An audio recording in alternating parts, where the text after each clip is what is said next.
यही तो परमेश्वर की खासियत है भाई।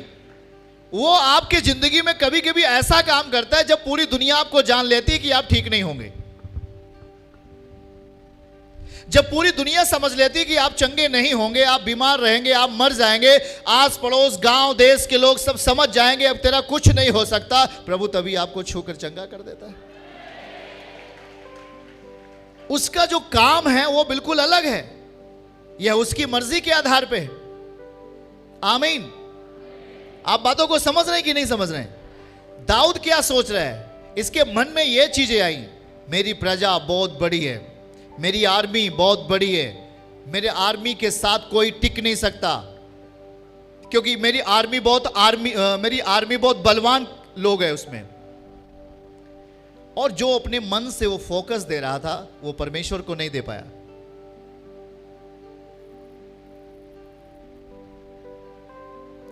जो फोकस दे रहा था वो खुदावन को महिमा नहीं दे पाया। वो मन में जो विचार कर रहा था, मन में जो सोच रहा था, तो उसको ऐसा लग रहा था कि मेरे पास आर्मी है, मेरे पास काफी हिम्मती लोग हैं, मेरे पास काफी बुद्धिमान लोग हैं, और इसीलिए मैं अब तक युद्ध को जीतता आया हूं। और यही कारण रहा कि दाऊद की जिंदगी में परमेश्वर का ये डिसीजन आया। आप आत्मिक जिंदगी को जी रहे होते हो, शायद आप दवा करके बहुत परेशान हो जाते हो, दवाइयां काम आती हैं, दवाओं से लोग ठीक होते हैं, हाँ उनकी मुश्किलें हल होती हैं काफी हद तक, लेकिन जब इंसान एक परेशान हो जाता है और वो ऐसे कगार पे आके खड़ा हो जाता है जहां पर उसके लिए कोई उम्मीद नहीं बचती है, सही है कि नहीं? कोई उम्मीद नहीं बचती है। लेकिन जब वो चंगा हो जाता है, उसकी जिंदगी में ये बरकत आ जाती है, उसकी जिंदगी में छुटकारा आ जाता है, तब वो अपने आप को अगर ये सोचे कि मैंने अपनी बुद्धि से मैं चंगा हो गया, मैं अपने दिमाग लगाकर चंगा हो गया, मैं अपने पैसे के बल पे चंगा हो गया, तो मैं समझता हूं कि उससे अभागा और कोई मनुष्य नहीं होगा। क्योंकि आपकी जिंदगी में संसार की जो तरकीब है उसे शैतान अपनी मिलावट करता है और आपको नीचे ले जाता है और आपको दूषित कर देता है। आपके हर प्रयास में जहां आप करते हैं वहां पर वो निंदाओं को रखता है। जहां जहां आप प्रयास करेंगे वहां विपत्तियों को रखता है। जहां जहां आप प्रयास करेंगे वहां बिलाप को रख देता है, वहां आंसुओं को डाल देता है। अरे करेंगे क्या है आप?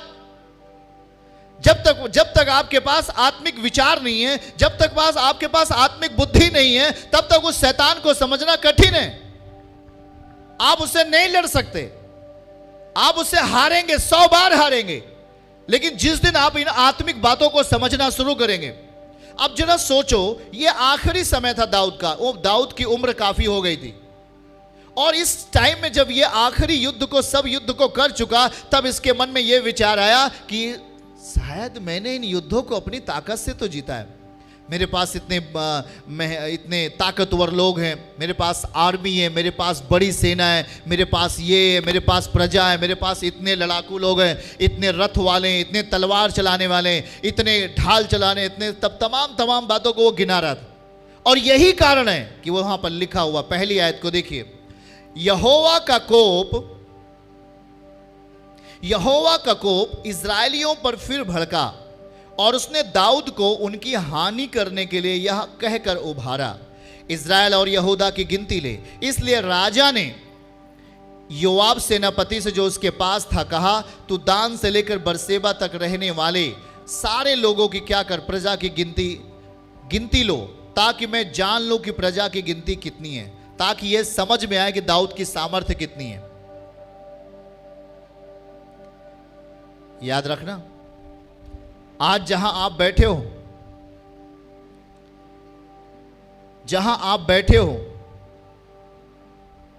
वहां पर परमेश्वर का सामर्थ्य, और आप जब अपने आप को प्रभु के निकट लेके आते हो तो आपकी जिंदगी में जो परमेश्वर के काम होते हैं वह उसके अनुग्रह है, वह उसके अनुग्रह की ताकत है, वह उसके अनुग्रह के बल हैं। क्योंकि मैंने देखा कई लोगों को जो 100 बार झूठ बोलकर यहां बैठे, फिर भी प्रभु ने उन्हें क्या कर दिया, चंगा कर दिया। पर मैं कह रहा हूं कि जब आप यीशु मसीह के निकट आए, प्रभु के समीप आए, तो हमें अपने आप को तैयार करना चाहिए उसकी आत्मा में। हमें अपने आप को तैयार करना है उसकी महिमा में। अब याद रखना, एक महत्वपूर्ण बात को हम यहां नोटिस करेंगे। जब परमेश्वर ने कहा कि मैं तुझ पर 3 विपत्ति डालता हूं, तो दाऊद ने कौन सी विपत्ति को चुना?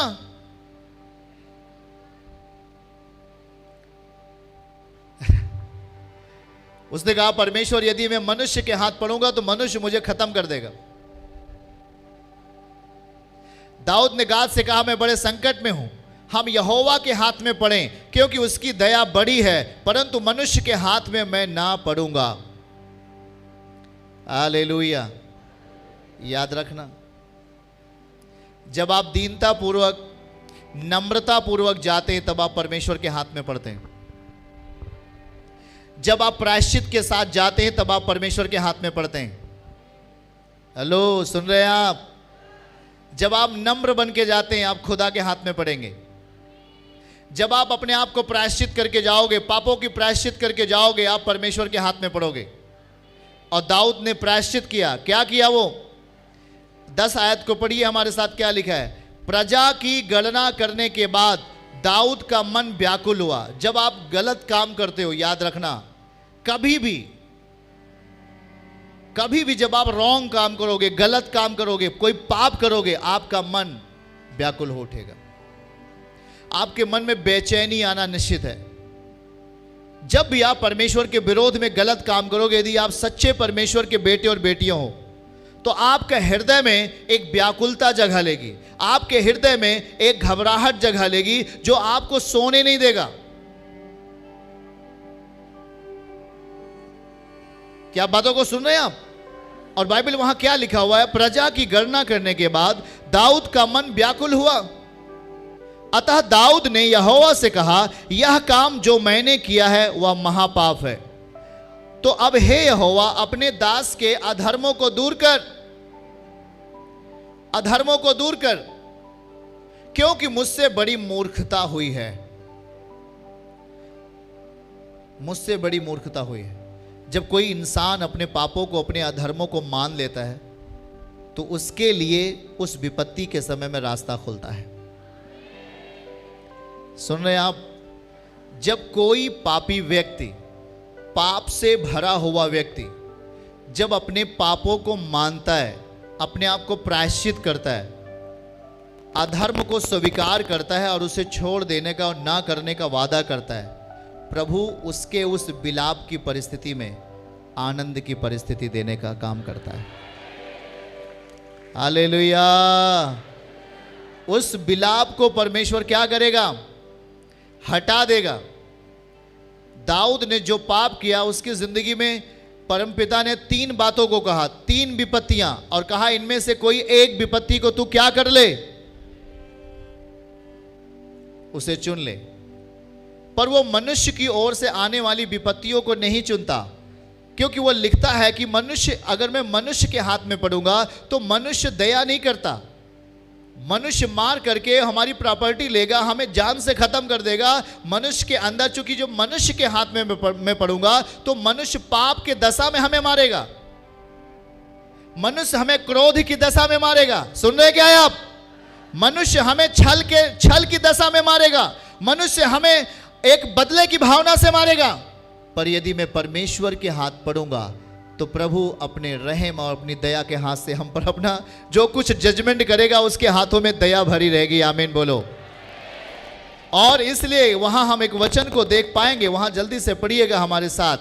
हाँ, आगे हमारे साथ आ जाइए और वहां 14 आयत को देखिए। दाऊद ने क्या कहा? दाऊद ने भविष्यवक्ता से कहा, मैं बड़े संकट में हूं, हम यहोवा के हाथ में पड़े, क्योंकि उसकी दया बड़ी है, परंतु मनुष्य के हाथ में मैं ना पड़ूं। पड़ोसी को बोलो, मनुष्य के हाथ में मैं ना पड़ूं, परमेश्वर के हाथ में पड़ूं। हे प्रभु, मुझे उपद्रवी व्यक्ति से बचा, मुझे दुष्ट व्यक्ति से बचा, मुझे दुष्ट के हाथ मत जाने दे, मुझे बुरे व्यक्ति के हाथ मत जाने दे, मुझे परमेश्वर के हाथ में जाने दे। आमीन। परमेश्वर के हाथ में जाने के लिए दाऊद ने क्या उपाय किया? 10 पद में लिखा है। अगर आपकी जिंदगी में आप मनुष्य हैं, कहीं ना कहीं आपसे कुछ गलत होगा। यह मैं नहीं कहता कि मनुष्य कोई गलती नहीं कर सकता। बाइबल सीधा सीधा कहती है मनुष्य गलती करेगा, पर कुछ ऐसे पाप हैं जो आपको मृत्यु की दशा में लेके जाते हैं, पर कुछ ऐसे पाप हैं जो आपको मृत्यु में नहीं लेके जाते। हेलो, सारे पाप आपको मृत्यु में नहीं लेके जाते। पौलुस कहता है कुछ ऐसे पाप हैं जो आपको मृत्यु में लेके जाएगा, पर कुछ ऐसे पाप हैं जो आपको मृत्यु की दशा में नहीं लेके जाएगा। सुन रहे क्या है आप? तो कभी ये ना सोचे भाई अगर पति पत्नी में झगड़ा हो गया तो पता लगा हम लोग नरक चले जाएंगे। ऐसा नहीं है, ऐसा नहीं है। पर उस दशा को हमें सुधारने की क्रिया हमें जानना चाहिए। परमेश्वर यहां पर जब दाऊद ने गलती किया तो सीधे सीधे 10 आयत में लिखा है दाऊद ने प्रायश्चित किया। क्या कर लिया भाई? क्योंकि वो बीते समय से, दाऊद जब छोटा बालक था तब ही से परमेश्वर उसे संभालता आया है। जब से सैमुअल ने दाऊद का अभिषेक किया और उसे किंगडम दिया, परमेश्वर ने इज़राइल का किंगडम दिया, राज्य दे दिया, उसे राजा बनाकर ठहरा दिया, तब से लेकर के इस आखिरी क्षण तक परमेश्वर ने उसे संभाले रहा। इसके पहले भी दाऊद से एक पाप हो गए थे। वो पाप ऐसा था जो दाऊद को मृत्यु में लेके जा सकता था, क्योंकि उसने दूसरे की पत्नी को अपनी पत्नी बना लिया था। प्रयास नहीं किया, परंतु क्या किया था? बना लिया था। और उसके साथ साथ बतशेबा के पति को भी, उरिय्याह नाम का व्यक्ति था, उसका पति, उसको मरवा दिया था दाऊद ने। और यही कारण से मौत के बदले मौत प्रभु ने लिया, बदला लिया दाऊद से। दाऊद के पास एक बेटा था, परमेश्वर ने उस बेटे को क्या कर दिया? मार दिया। कारण क्यों? क्योंकि वो पाप से जन्मा था, पाप का बीज था उसके अंदर। आप जो बोने वाले हैं वो अपनी लाइफ में काटने वाले हैं। अगर आप सच्चाई को बोएंगे आप सच्चाई को काटेंगे। यदि आप पाप को बो रहे हैं वो पाप आपके सामने आ सकता है। यदि आप समय रहते हुए प्रायश्चित नहीं किया, यदि आप समय रहते हुए माफी नहीं मांगा, यदि समय रहते हुए पश्चाताप के दशा में नहीं आया, तो जो गलती आपने की है, जो पाप आपने किया है, जिस पाप की सजा मृत्यु होती है, वो आपके सामने आ सकता है। और इसीलिए मसीह में जीने के लिए जब आप मसीह के साथ आते हो तो आपकी जिंदगी में ऐसे ऐसे पाप हुए रहते हैं जो मृत्यु को लेके आते हैं, जो मृत्यु की दशा को आपकी जिंदगी में ठहरा देते हैं। और आप वहां अपने आप को बचा नहीं सकते हो, क्योंकि आपने जो चीज बो दिया है वो चीज आपके सामने उतरता है। और इसीलिए मसीह के राज्य में हम जब आते हैं तो सीधा सीधा यहां दाऊद इसके पहले एक गलती कर चुका है। उसने बतशेबा और उसके पति बतशेबा को अपनी पत्नी बना लिया और उसकी पत्नी को मरवा दिया। यह बहुत बड़ा पाप था और यह पाप दाऊद को मृत्यु ला सकता था। और यहां पर देखो उस घर में मृत्यु आई। दाऊद का एक बेटा था और परमेश्वर ने उस बेटे को मार दिया। याद रखना, इसलिए अगर हम गेहूं का बीज बोएंगे तो गेहूं का ही फसल काटेंगे। नोट करके रखना इसको।